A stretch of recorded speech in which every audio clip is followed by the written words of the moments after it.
Assalamualaikum warahmatullahi wabarakatuh. Saya Fitri Adani dari kelompok 21. Kali ini saya akan mempresentasikan makalah saya dengan judul Pengembangan Kurikulum Pendidikan Islam di Sekolah.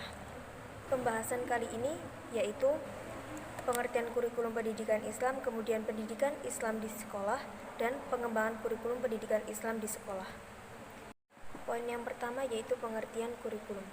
Kata kurikulum berasal dari kata Yunani yang semula digunakan dalam bidang olahraga, yaitu kur, yang berarti jarak tempuh lari, yakni jarak yang harus ditempuh dalam kegiatan berlari mulai dari start hingga finish. Jarak dari start sampai finish ini kemudian disebut dengan kur. Selain itu, pendidikan Islam juga menggunakan kata manhaj dalam menyebutkan istilah kurikulum yang diartikan sebagai rencana pengajaran jalan yang terang atau jalan yang dilalui oleh manusia pada berbagai bidang kehidupannya. Sedangkan pendidikan Islam adalah sistem pendidikan yang sengaja didirikan dan diselenggarakan dengan hasrat dan niat rencana yang sungguh-sungguh untuk mengejawantahan ajaran dan nilai-nilai Islam sebagaimana tertuang atau terkandung dalam visi misi, tujuan, program, kegiatan maupun pada praktik pelaksanaan pendidikannya. Poin yang kedua yaitu penerapan pendidikan Islam di sekolah.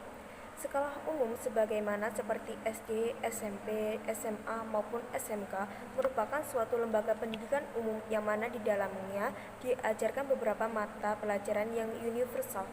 Kurikulum di sekolah pada umumnya berorientasi pada penguasaan ilmu pengetahuan, material, dan fisikal.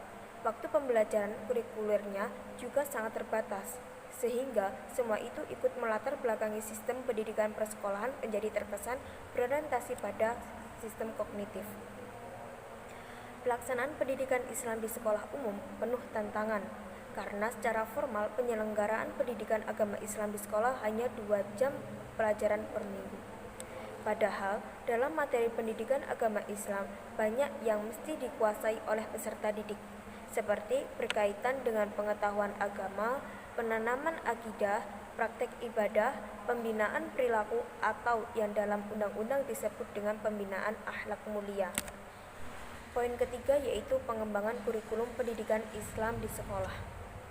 Pengembangan kurikulum merupakan upaya yang dilakukan untuk mengarahkan kurikulum yang sudah ada menuju kepada sesuatu yang diharapkan mampu untuk melahirkan sebuah inovasi yang didasarkan kepada kebutuhan peserta didik, yang kemudian diharapkan akan berdampak pada sesuatu yang positif dan mampu menjawab segala problem dalam dunia pendidikan.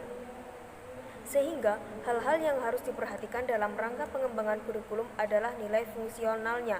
Dalam pengembangan kurikulum harus relevan dengan kehidupan manusia dan disesuaikan dengan kehidupan nyata peserta didik. Kemudian harus bisa memberikan manfaat untuk peserta didik dalam menghadapi masa depan, sehingga kurikulum bersifat antisipasi dan memiliki nilai prediksi ke depan. Selanjutnya, pengembangan kurikulum sedapat mungkin berorientasikan pada dunia kerja menurut jenis pendidikannya, sehingga pengetahuan teoretik yang didapatkan dapat diaplikasikan dengan baik dalam dunia kerja. Dan yang terakhir, tentunya harus ada relevansinya dengan ilmu pengetahuan. Pendidikan agama Islam di sekolah pada dasarnya lebih diorientasikan pada tatanan moral action, yakni agar peserta didik tidak hanya berhenti pada tataran kompeten, tetapi sampai memiliki kemauan dan kebiasaan dalam mewujudkan ajaran dan nilai-nilai agama tersebut dalam kehidupan sehari-hari.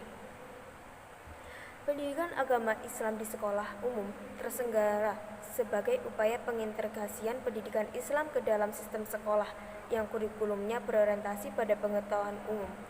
Pendidikan agama Islam di sekolah umum mencakup 5 aspek, yaitu Al-Quran hadis, keimanan, akhlak, fikih, dan bimbingan ibadah, serta tarik sejarah. Kelima aspek pendidikan Islam tersebut dapat ditanamkan kepada peserta didik melalui pembelajaran yang menggunakan berbagai pendekatan. Salah satu yang dapat dipakai yaitu pendekatan konstekstual, yang intinya selalu mengaitkan pembelajaran pendidikan agama Islam dengan konteks dan pengalaman-pengalaman hidup peserta didik yang beraneka ragam atau konteks masalah-masalah serta situasi-situasi real dalam kehidupannya.